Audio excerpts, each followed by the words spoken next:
할렐루야, 온누리교회 김소리 목사입니다. 하나님 말씀을 읽고 묵상하면 나의 삶의 놀라운 변화가 시작됩니다. 오늘 하나님 말씀 앞에 나온 여러분의 삶 가운데 놀라운 변화와 성숙의 은혜가 임하게 될 것입니다. 오늘 저희가 함께 읽고 또 나눌 말씀은 로마서 9장 25절에서 33절의 말씀입니다.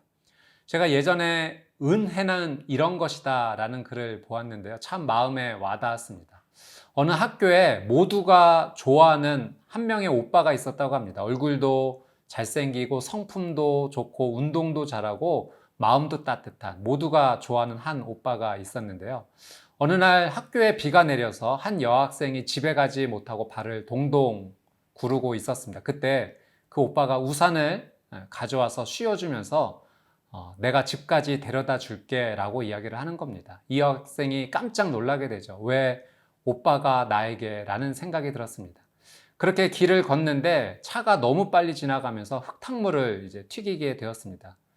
그 흙탕물을 여학생이 다 뒤집어 쓸 그때 오빠가 가로막으면서 그 흙탕물을 대신 다 받아낸 겁니다. 깜짝 놀랐죠. 오빠가 왜 나 대신해? 라는 생각을 하게 된 겁니다. 너무 미안한 마음에 세탁비를 주려는데 세탁비도 받지 않고 대신 오빠가 이렇게 얘기하는 겁니다. 내일 내가 커피 사줄게, 같이 만나지 않을래? 그 말을 듣는 순간 이 여학생이 너무 깜짝 놀라게 됩니다. 오빠가 나에게 커피를 사준다는 것이 믿기지 않은 것이죠. 오빠가 커피숍을 하겠다라고 하면 그 커피숍을 대신 차려줄 생각도 이 여학생이 있었는데 오빠가 함께 커피를 마시고 같이 이야기를 나누고 또 커피값도 내준다고 하니 이 여학생이 너무 놀란 것입니다. 여러분, 이것이 바로 은혜입니다. 감당할 수 없는 놀라운 사랑이 바로 은혜인 거죠. 하나님께서 우리에게 주시는 이 구원의 은혜가 그러합니다. 상상할 수 없을 정도로 너무나 감당할 수 없는 하나님의 사랑입니다. 오늘 말씀을 통해 하나님의 구원의 은혜 앞으로 함께 나가겠습니다.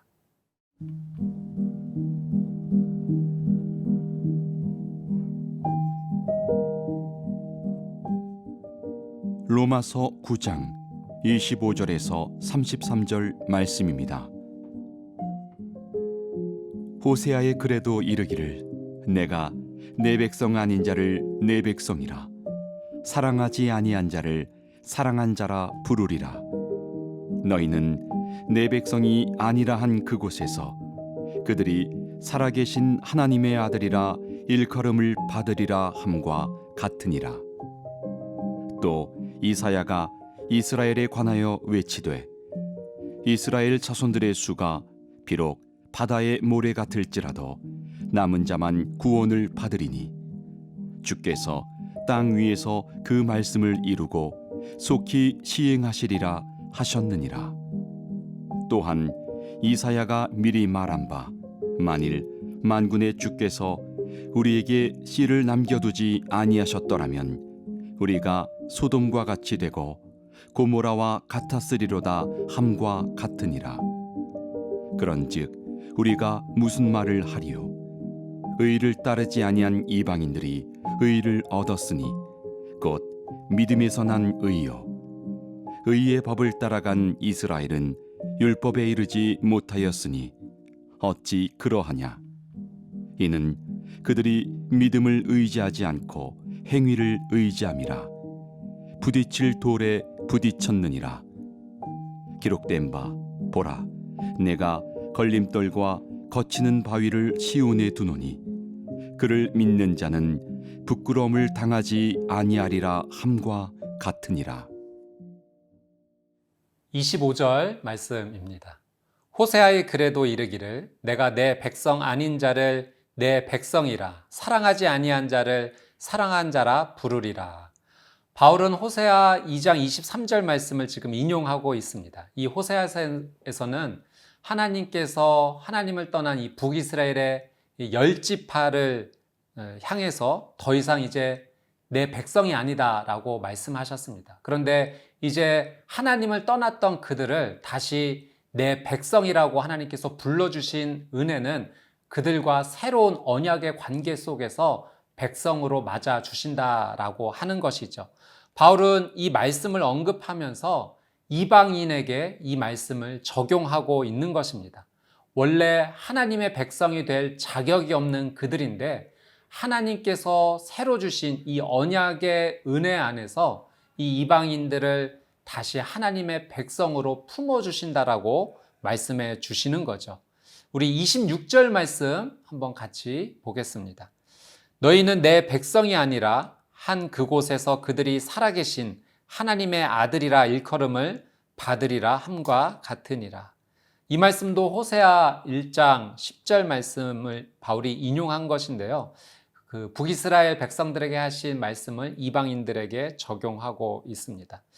여러분, 하나님의 아들로서 부름받을 자격이 없는데 아들이 되었다라고 하는 것은 정말 말로 설명할 수 없는 놀라운 은혜입니다. 여러분, 아들이 되었다는 것은요, 그 모든 유업을 물려주겠다라는 의미인 거죠. 자격이 없는 자를 아들로 받아줘서 상상할 수도 없는 놀라운 유업을 물려준다. 정말 설명이 필요 없는 크나큰 은혜입니다. 이 놀라운 은혜가 유대인에게 아니라 이방인에게 하나님께서 베풀어 주신다는 거죠. 여러분, 유대인으로서 혈통으로서 구원을 받는다라고 바울은 말하지 않습니다. 하나님의 성전이 있는 예루살렘에 머문다고 해서 구원을 얻는 것이 아니다라고 바울은 이야기합니다. 그 혈통을 넘어서 지역을 넘어서 하나님의 구원의 은혜는 이방인에까지 활짝 열려 있다라는 것을 바울이 강조하고 있는 것이죠. 우리 27절 말씀도 한번 보겠습니다. 또 이사야가 이스라엘에 관하여 외치되 이스라엘 자손들의 수가 비록 바다의 모래 같을지라도 남은 자만 구원을 받으리니. 이제 바울이 다시 이사야서를 인용하는데요. 이 이스라엘 백성은 하나님의 언약 백성으로 부름받은 민족이 아니겠습니까? 그런데 이렇게 선택받은 이스라엘 민족에게서도 멸망한 자가 있을 것이다. 소수의 남은 자들만 구원을 받을 것이다 라고 이 이사야가 안타까운 심정으로 지금 외치고 있는 것이죠. 원래 이 남은 자의 개념은 이 포로기 시대에 하나님께서 이 포로로 남은 소수의 사람들을 보호하시고 구원하셔서 그 놀라운 구원의 은혜를 이어가겠다라고 하시는 하나님의 은혜의 그런 표현입니다. 바울은 이 남은 자의 은혜를 지금 이방인들에게 적용하고 있는 것입니다. 예수 그리스도를 구주로 고백하는 그 이방 사람들에게 하나님의 놀란 은혜가 임할 것이다 라고 하는 것입니다. 여러분, 성경에 이 남은 자들이 이 구원의 은혜를 받아 계속 이어갔습니다. 노아의 홍수 때 노아가 그 은혜를 잊고 또 그 은혜를 가족들과 남은 후손들에게 이어갔고요. 또 소돔과 고모라의 심판 때에도 이 롯의 삶이 구원받지 않았습니까? 가나안 땅에 들어가는 그 상황 속에서도 여호수아와 갈렙이 믿음으로 하나님 앞에 고백했을 때 그 1세대는 모두 죽었지만 여호수아 갈렙은 남은 자의 은혜를 입고 그 땅에 들어가게 되었습니다. 결국 남은 자는 이 신앙을 끝까지 지키고 하나님의 구원의 은혜를 입은 것을 의미합니다. 사랑하는 여러분, 하나님께서 우리에게 이 남은 자의 은혜를 오늘 허락해 주신 것입니다. 오늘 우리가 이 말씀을 붙잡고 기도할 것은 이 믿음의 은혜, 신앙의 은혜가 우리에게만 머물 것이 아니라 자녀 세대, 다음 세대에게까지 흘러가야 함을 하나님께서 말씀해 주시는 거죠. 그래서 우리는 오늘 기도해야 됩니다. 다음 세대를 위해서 중보해야 합니다. 우리의 신앙과 믿음이 우리에게서 멈추지 않고 다음 세대에게 풍성히 흘러가기를 위해서 기도해야 할 것입니다. 오늘 이 놀라운 기도와 믿음의 고백이 온종일 하나님 앞에 드려지게 되기를 주님의 이름으로 축복합니다.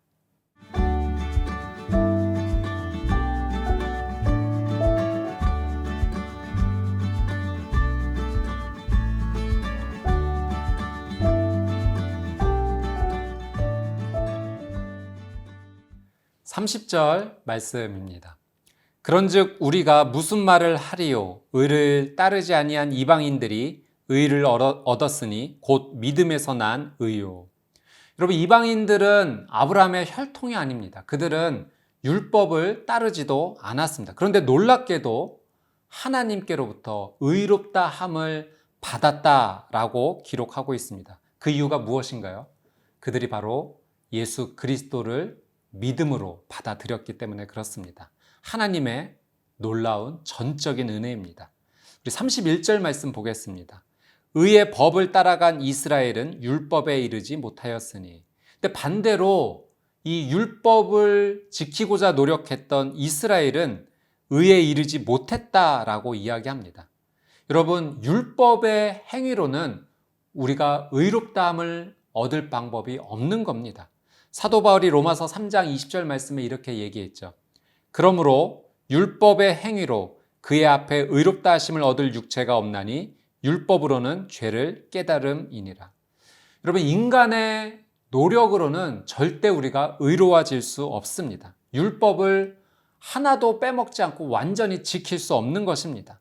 사람의 노력으로는 하나님과의 올바른 관계를 아름답게 유지할 수 없습니다.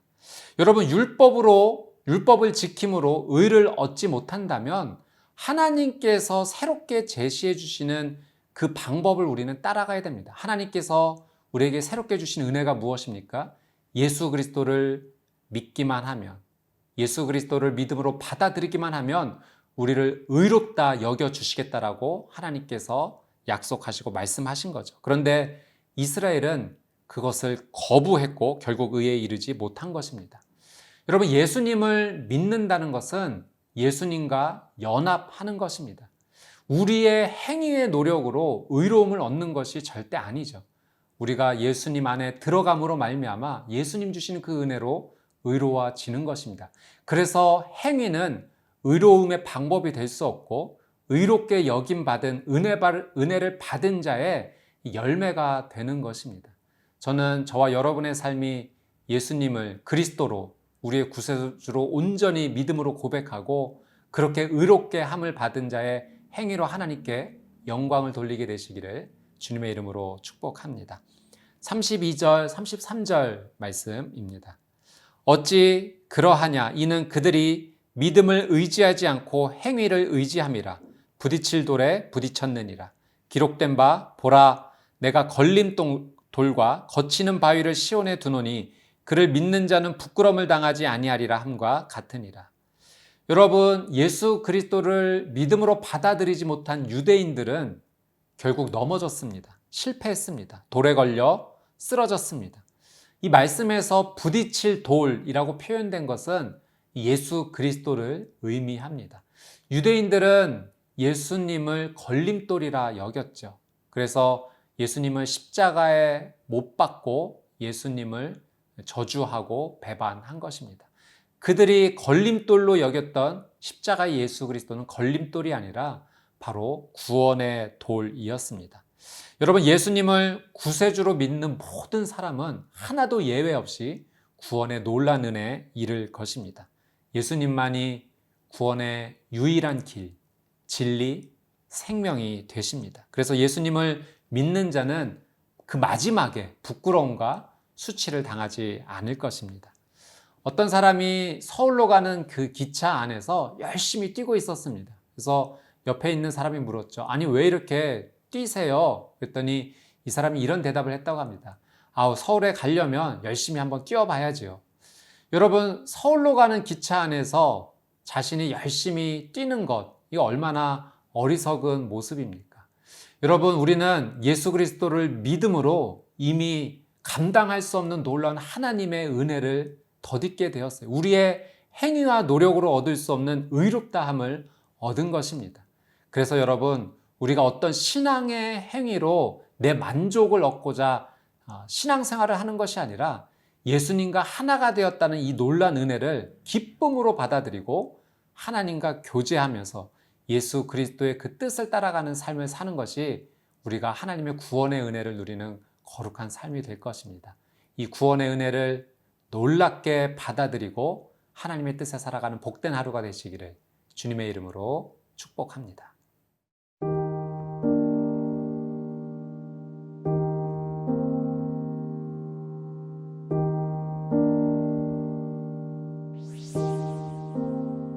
사랑하는 주님, 복음을 듣게 하시고 또 믿게 하셔서 구원의 은혜에 동참시켜 주신 은혜에 감사드립니다.